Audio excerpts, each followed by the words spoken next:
First thing I want to do is spend a little time, not much time, but just touching on something that we think is important, and that is that this is a task force on illegal gambling. In a lot of the press around the state, it's been very easy for people to sort of slip into, here comes the anti-gambling task force. But that's not the name of the task force, and moreover, that is not the job that the governor asked me to do. This is not about whether we're in favor of gambling or not. This is simply addressing the question of illegal gambling. We believe that there are a number of operations still operating in the state that are engaged in illegal gambling. We believe that illegal gambling was taking place at Country Crossing. And that's the reason that we've been moving to enforce the law.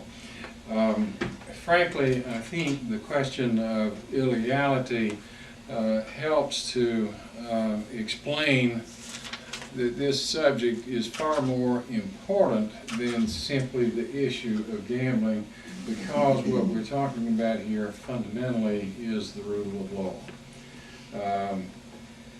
I touched on some of that in the press conference that we had on the steps of the courthouse the other day. That was probably as robust a press conference as I've ever been in. The rule of law, we think, is centrally important to the issue and far more important than the issue of gambling. And some of the spill out of this fight should sure cause all of us some pause, because there's some very dangerous things, I think, going on. Mind you, we think that the rule of law is what makes us all equal. We think that the rule of law then allows us to express our hard work and our creativity as we go about our daily lives. We think that the rule of law is critical to this state's ability, this community's ability, this country's ability to work out of the recession. We think that, oh, thank you so much. Sound legit. I've been talking too much today, you know. Yeah, let me give some examples, and I touched on some of these the other day, but it's probably a little quieter in here, so we could have a conversation about it. But the rule of law allows us to be able to predict what the other driver is going to do when we're out on the highway.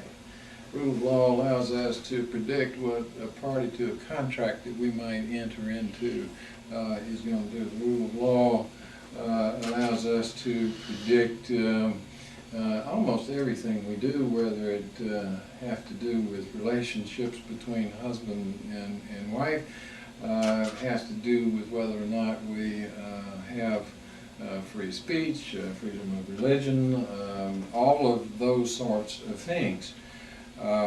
The condition of the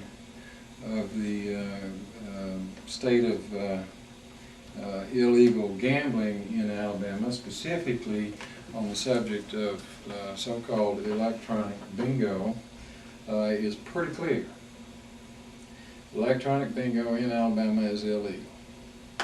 There's getting to be quite a sizable collection of cases that actually say that, or words to that effect. We had another one just yesterday with federal district court on whether or not a federal temporary restraining order would apply here. Judge Thompson in Montgomery declined to issue a federal temporary restraining order, referring this back to state courts. And what the judge was relying on was state rule of law. That was one of the questions that we were discussing. Don't you have adequate remedies at law under state law? And the lawyers on the other side, when asked pointed questions by the judge, basically had to admit, yes, there was something called due process in the state of Alabama, and yes, there were ways under both criminal and civil law in Alabama to address all of those issues. And so Judge Thompson declined to participate. In the last several days, we have had I'm going to say 1, 2 Supreme Court opinions. We're waiting on a 3rd Supreme Court opinion today. That involves a temporary restraining order that was instituted against us up in Macon County with our efforts up at Victoryland. And maybe I should say very quickly to you that one of the things that I heard, why y'all picking on Dothan, and the answer is we're not picking on Dothan, we're trying to do the same thing from one end of the state to another.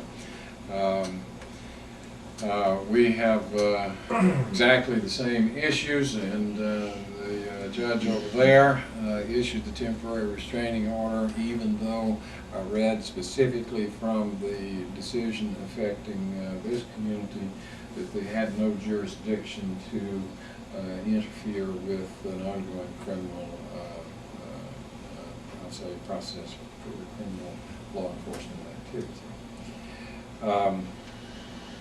We had a briefing schedule, and I'm sort of digressing here, but since I've touched on that, we had a briefing schedule that called for us to finish our briefs and have them in by 5 o'clock today.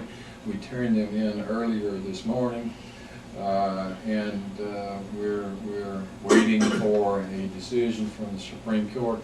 Could come as early as today, could come tomorrow, though there's no time limit on when the court might react to us. But it is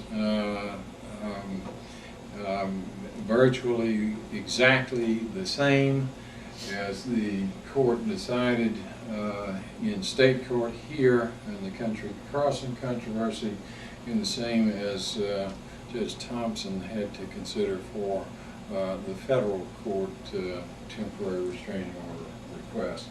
So we're looking for that to happen. There has been a lot of talk over this way about warrants. I think that's probably the hottest button ticket over here. Aside from we need jobs and so on and so forth, the answer to the question is, what are you doing without a warrant? Why don't you have a warrant? Why don't you go get one? And the answer to that, of course, is we did. If you remember, now this was before I got involved, but the task force did present information to one of the judges over here. Forgive me if I don't have the name right, but I think it was Judge Steensland. Okay, and Judge Steensland reviewed the activities of the executive branch of government, that is the prosecutors and investigators, and determined that there was probable cause to issue the search warrant. The only reason that search warrant wasn't executed is that that process got interrupted by the temporary restraining order. And by the time we got through with all of that, as you heard me stand up in court the other day, I told the Judge Brock from Conecuh County that the search warrant itself was stale. There is a requirement under the law that once you get a search warrant, you have to react to it, I think, within 10 days. And not our fault, certainly not Judge Brock's fault, but the fact is it's been more than 10 days, and of course we've been to the Supreme Court, and on something as important as that, my judgment was that the search warrant itself was stale, and that is that we should have to start all over with the process.